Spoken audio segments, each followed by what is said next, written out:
Bienvenidos a nuestra lección número 2 de Teología Bíblica 1. En la anterior lección terminamos hablando acerca de la naturaleza de Dios. Estuvimos hablando de que Dios es espíritu, de que Dios no puede ser representado por nada, pues no existe nada que se parezca a Dios. A Dios no se le puede definir, es invisible, es incorpóreo, ya que Él está en todas partes. Muy bien, entonces hoy vamos a ver una parte muy importante que a veces nosotros no podemos diferenciar, y son los antropomorfismos. ¿En qué consiste el antropomorfismo? Es darle a alguien, a algo, a un objeto, a un animal, a un ser inanimado, darle características humanas. Por ejemplo, tenemos aquí este par de perros que están sentados en un comedor como si fueran dos personas. Tenemos aquí, en este caso es el dios Zeus. Está representado con unos rayos para lanzarlos sobre los hombres a la tierra. Aquí tenemos este animal que es como un venado, pero está tomando una forma, una posición como de mujer. Tenemos aquí dos árboles que están en son como de enamoramiento. Se le está dando una característica humana a unos árboles. Y aquí a esta familia de animales. Son tres animales diferentes que están tratando de conformar una familia. Esos son los antropomorfismos. Vamos a definir el antropomorfismo para que usted lo tenga como definición. Esto es tomado del diccionario de la Real Academia Española de la Lengua. Dice que antropomorfismo es el conjunto de creencias o de doctrinas que atribuyen a la divinidad la figura o las cualidades del hombre. Entonces vamos a mirar esta parte bien importante, siendo Dios un espíritu, es decir, no tiene materia, no tiene forma. En la Biblia se le atribuyen frecuentemente cualidades humanas, constituyendo así un antropomorfismo. Así Dios aparece representado como un ser dotado de características físicas y emociones humanas.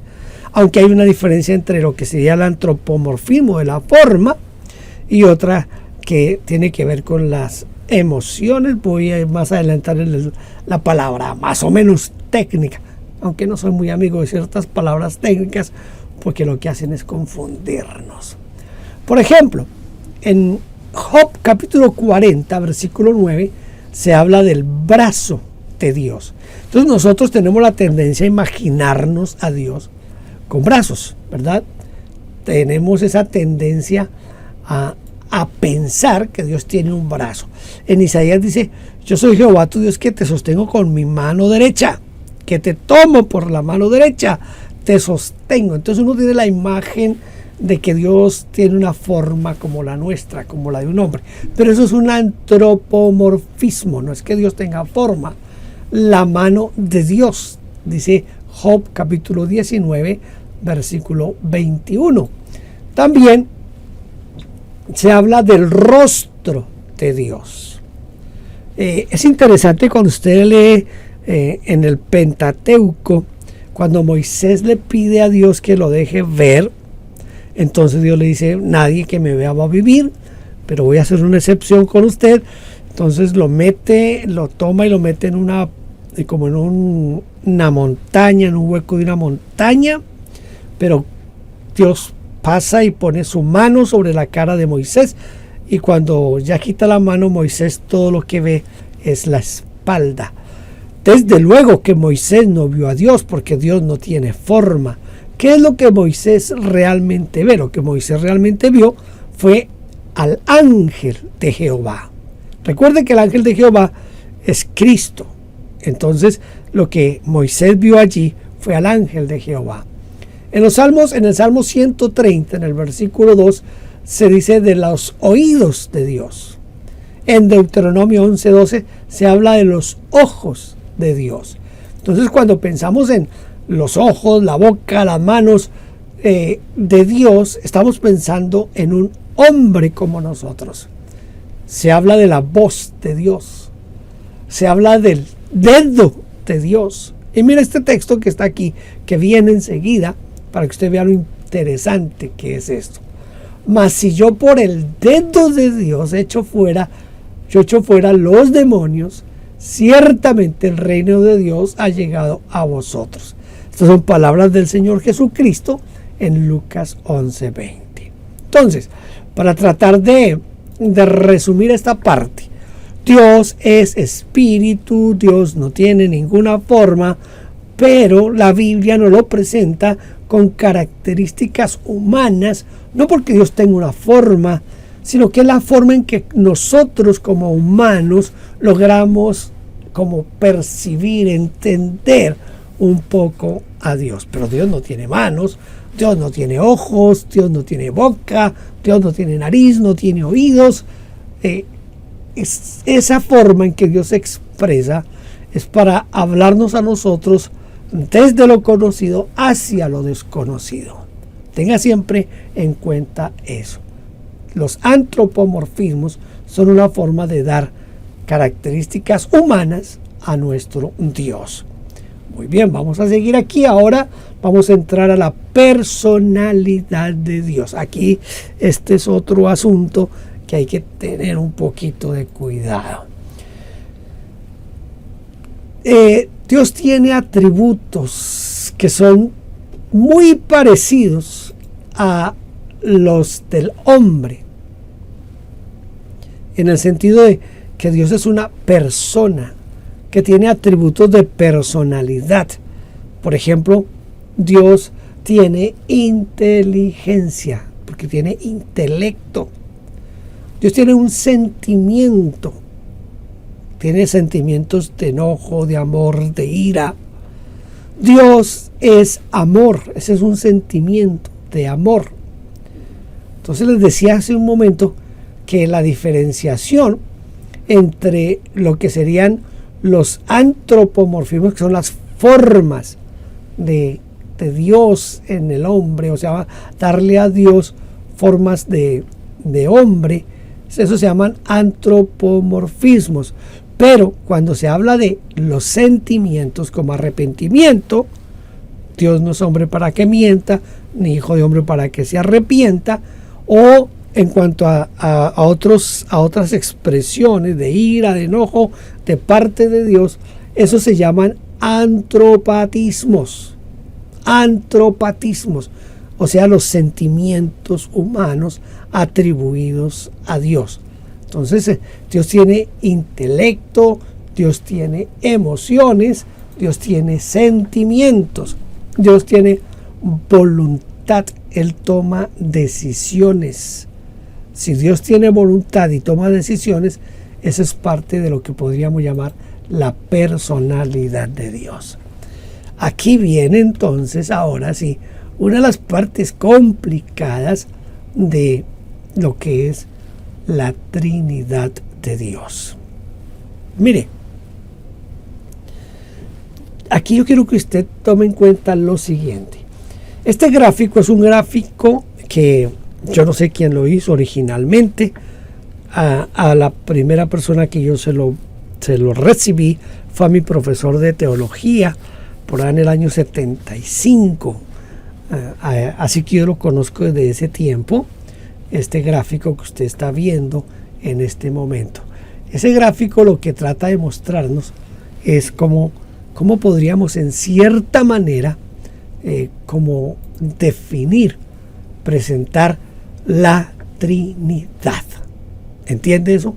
La Trinidad. Voy a tratar de explicarles este cuadro parte por parte. Muy bien, entonces vamos a iniciar viendo la definición de este cuadro que desde mi perspectiva quizás esto nos ayude a entender un poquito acerca de la Trinidad. Entonces veamos el cuadro de la siguiente manera. Tenemos en primer lugar a Dios Padre, tenemos a Dios Hijo y tenemos a Dios Espíritu Santo. Los tres son Dios. El Padre es Dios, el Hijo es Dios, el Espíritu Santo es Dios. Pero ahora aquí viene lo que ha hecho un poco complicado que nosotros entendamos la Trinidad. El Padre no es el Hijo, ni el Hijo es el Padre. Note esto, el Padre no es Hijo, el Hijo no es el Padre. El Padre no es el Espíritu Santo no es el Padre. El Hijo no es el Espíritu Santo no es el Hijo. Entonces tenemos aquí que el Padre es Dios, el Hijo es Dios, el Espíritu Santo es Dios, pero el Padre no es el Espíritu, el Padre no es el Hijo no es el Padre, el Hijo no es el Espíritu, y el Espíritu no es el Padre, el Espíritu no es el Hijo. Son tres personas distintas en un solo Dios.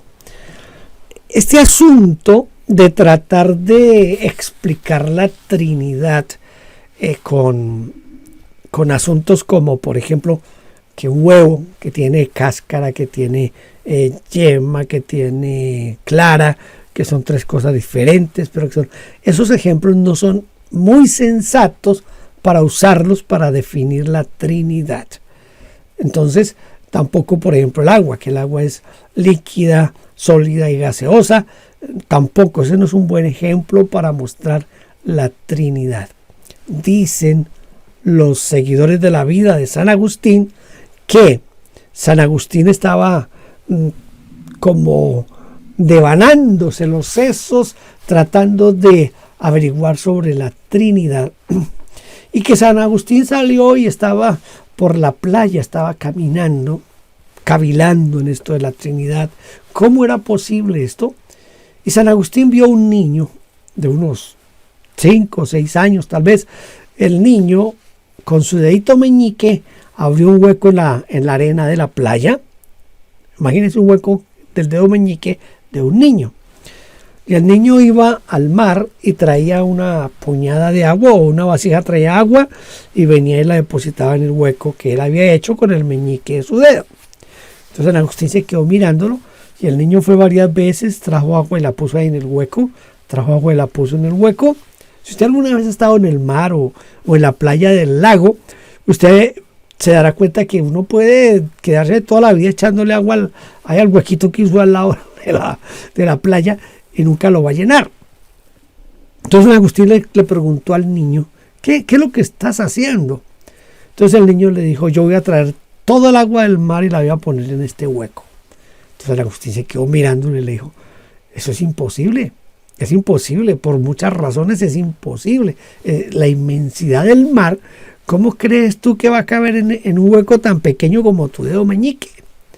Y que el niño se quedó mirando a San Agustín y le dijo, ¿y cómo es que tú esperas entender el misterio tan grande de Dios que es la Trinidad?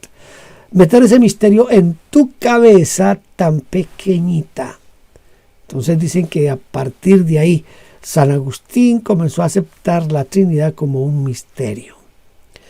Que es cierto, que no es cierto, no sé. De todas maneras, la ilustración nos sirve para entender que hay cosas que nosotros jamás vamos a entender.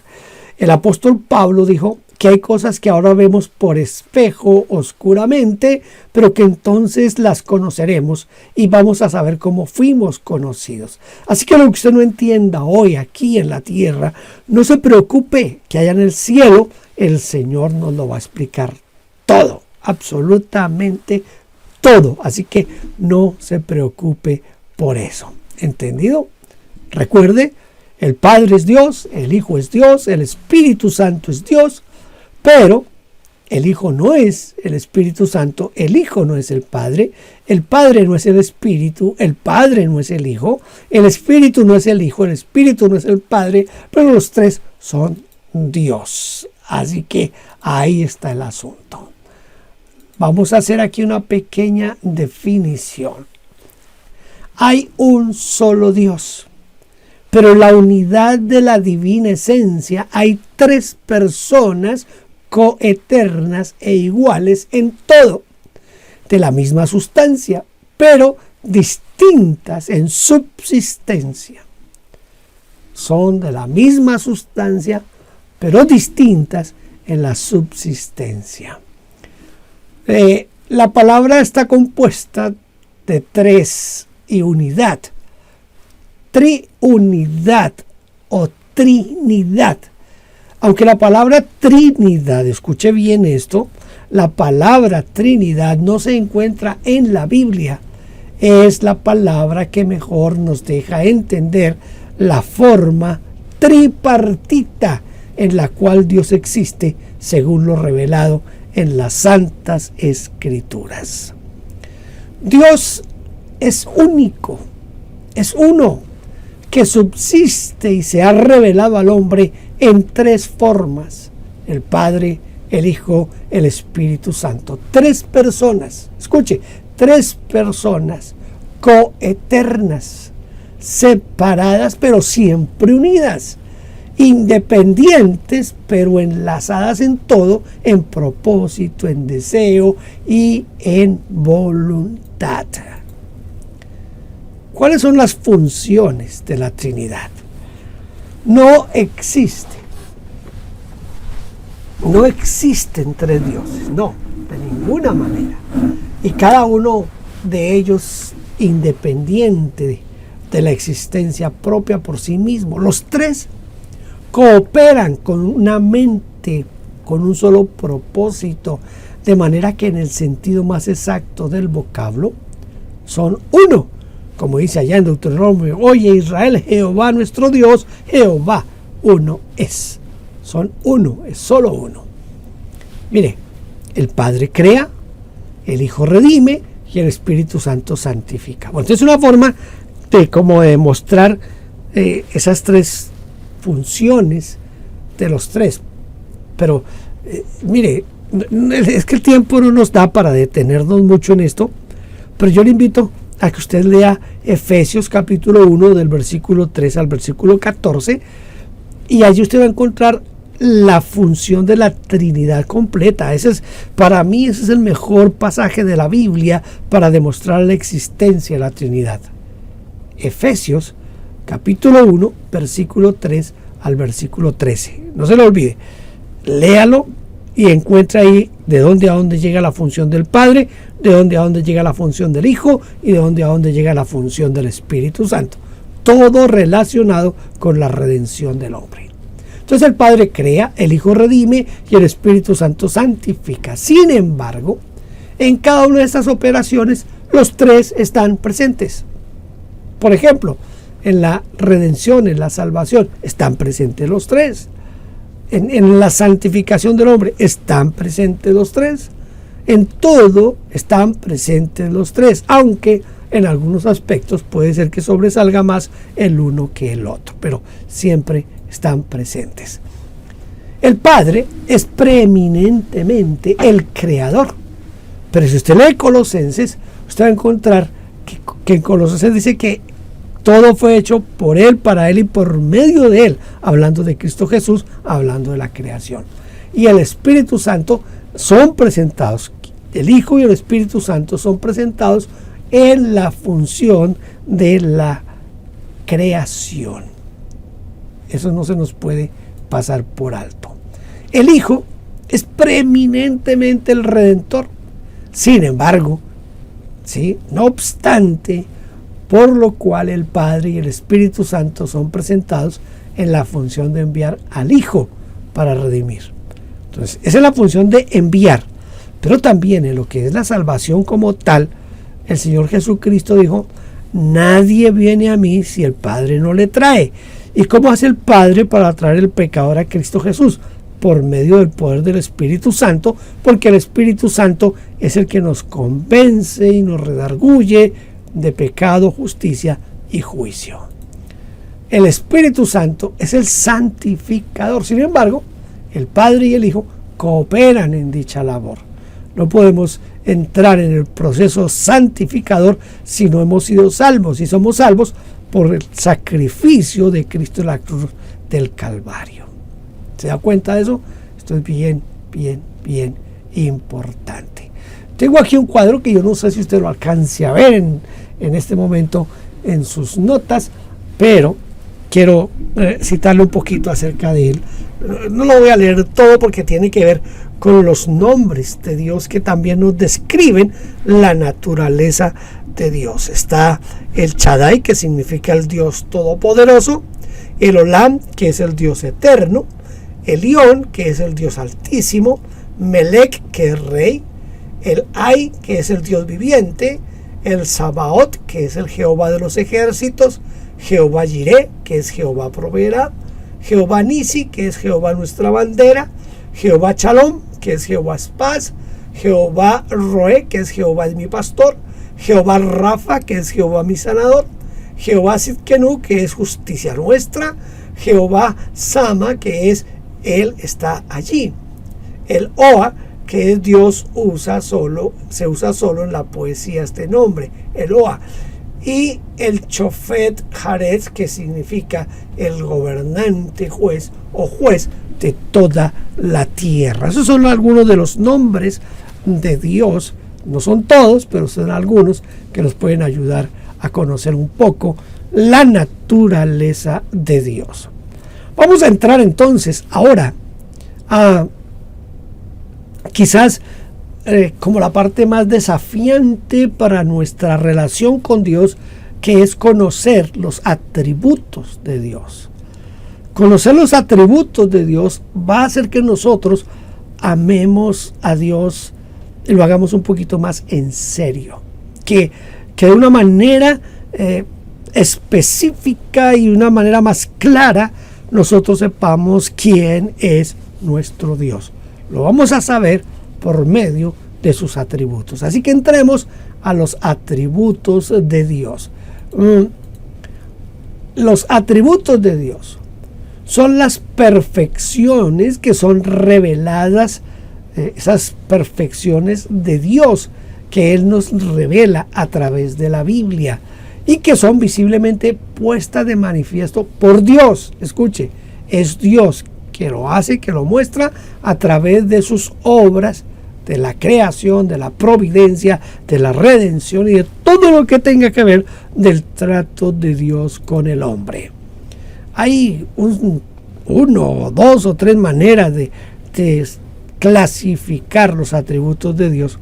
En esto casi siempre depende mucho del texto de teología que estemos utilizando.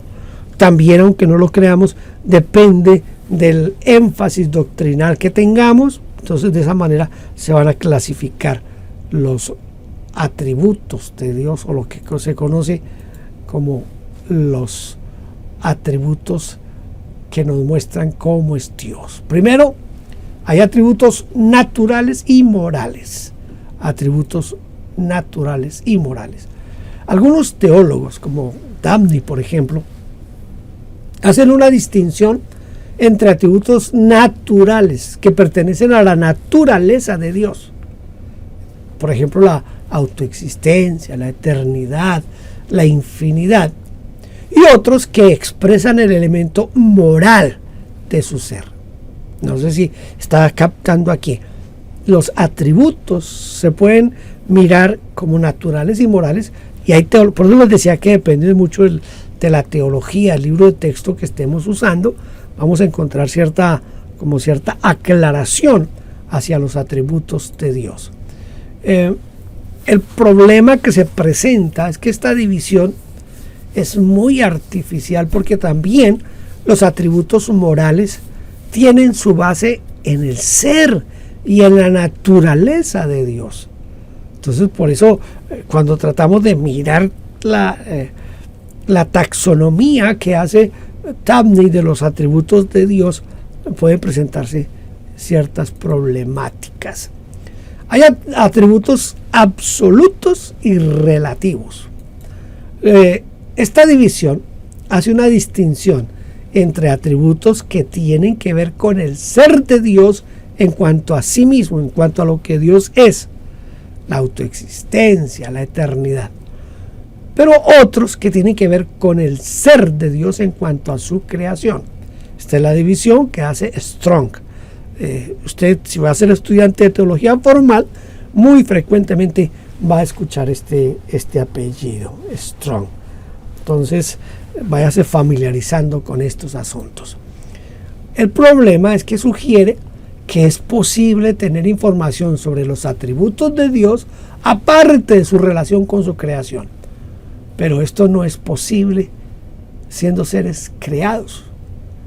Todas las perfecciones de Dios están en relación con su creación.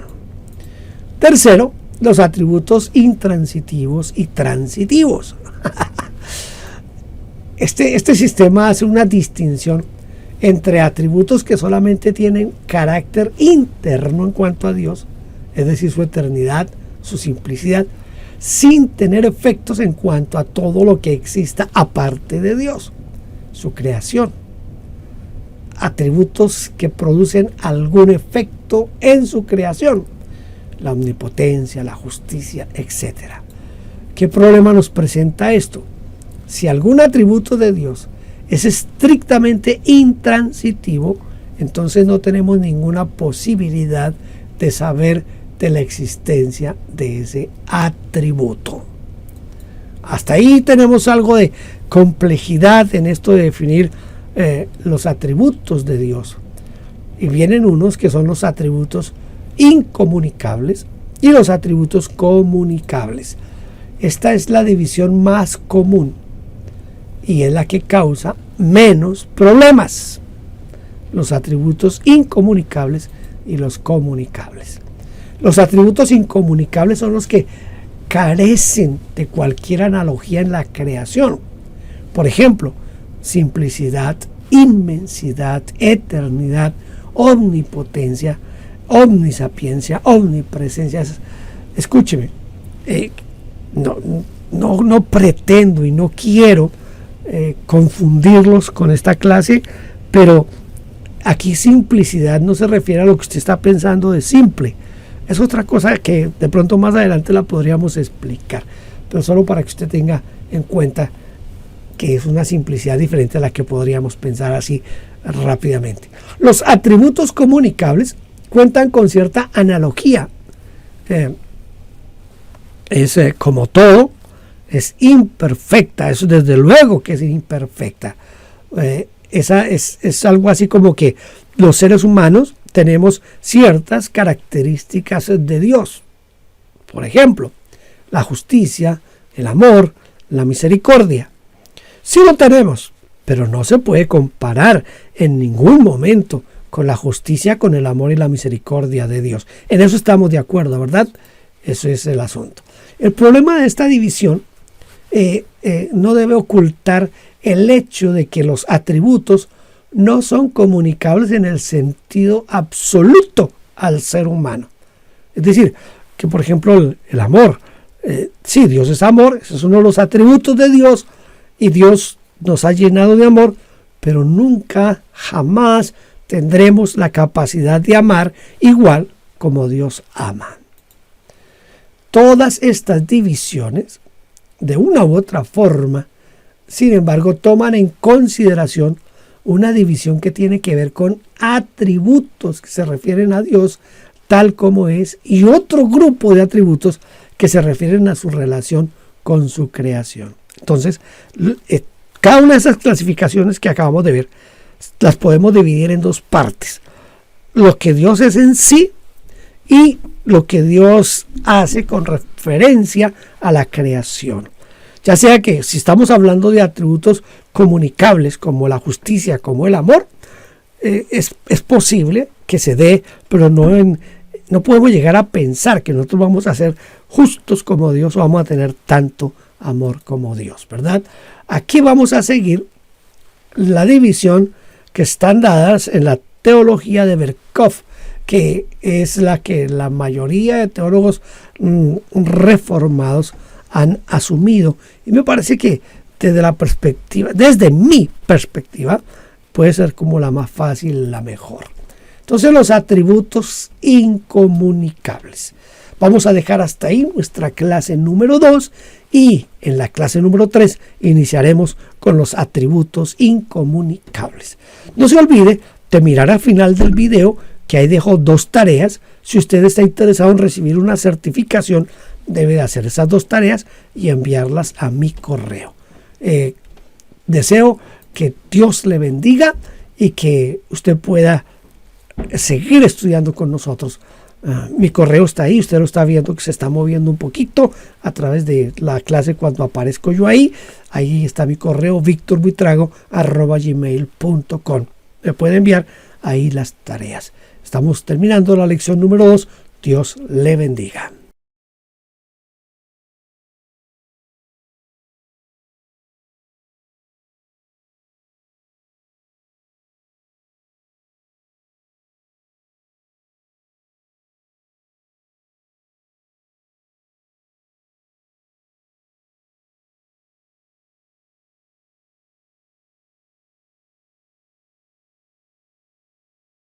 Algunos de los ejemplos.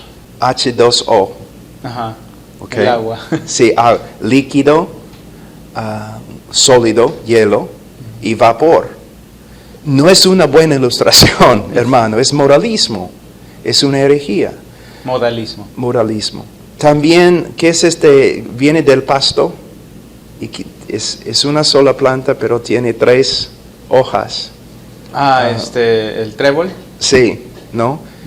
Tampoco es una buena ilustración. Lo que necesitamos ver es que a través de la historia, herejías con respecto a la Trinidad han venido de 2 totalmente diferentes fuentes. Los que negaban la Trinidad, por supuesto, pero también los que trataban de defender y explicar la Trinidad.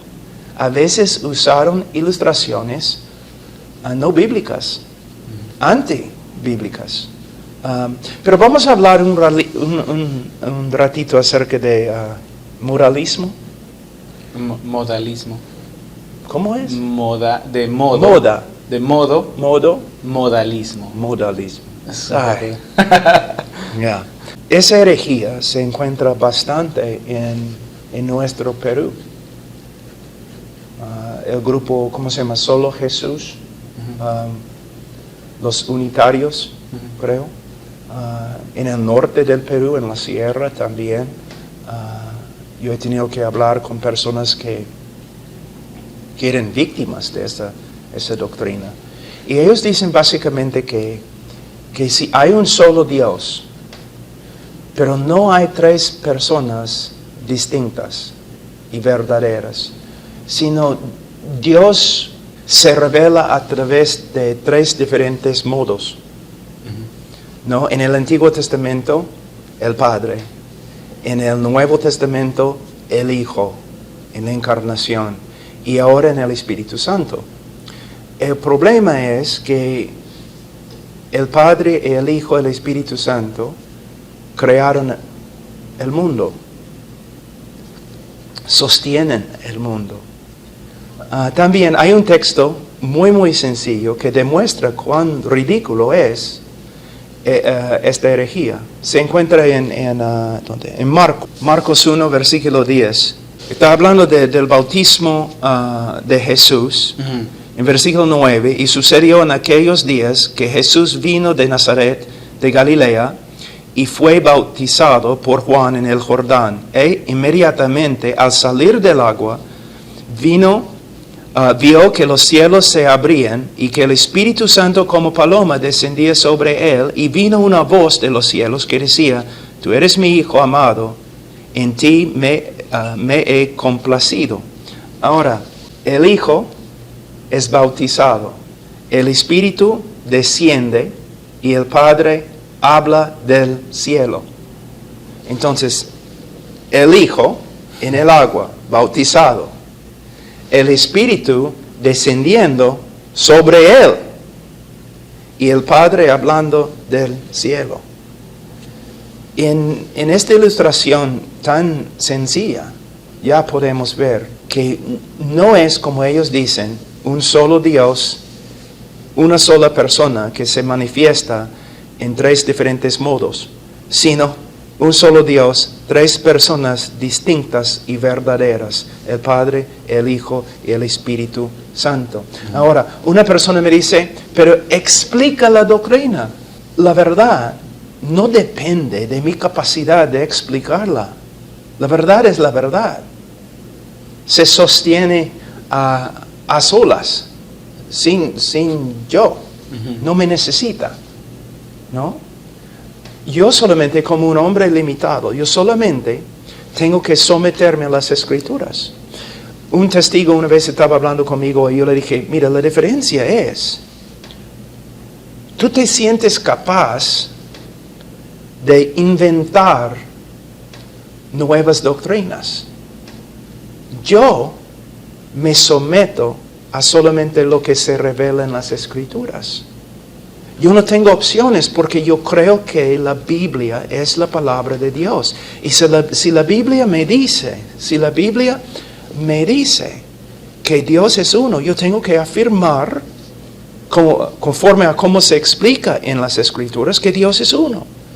Y si la Biblia me dice que el Hijo, el Padre, el Hijo, el Espíritu Santo, cada uno lleva el nombre de Dios, yo tengo que aceptarlo. Yo no tengo opciones. Y las sectas, ellos se sienten capaces de no solamente inventar doctrinas diferentes, sino cambiar las Escrituras, como los testigos lo han hecho en su traducción.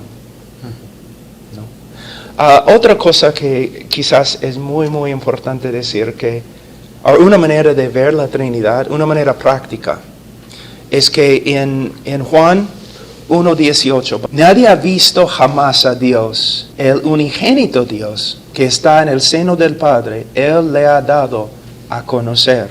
Entonces, el Padre es el Dios invisible, que según las Escrituras nadie lo ha visto, nadie, no en su plena gloria, pero Jesús sí, y Jesús nos ha explicado quién es Dios, por medio de su encarnación y por medio de sus obras y por medio de sus enseñanzas.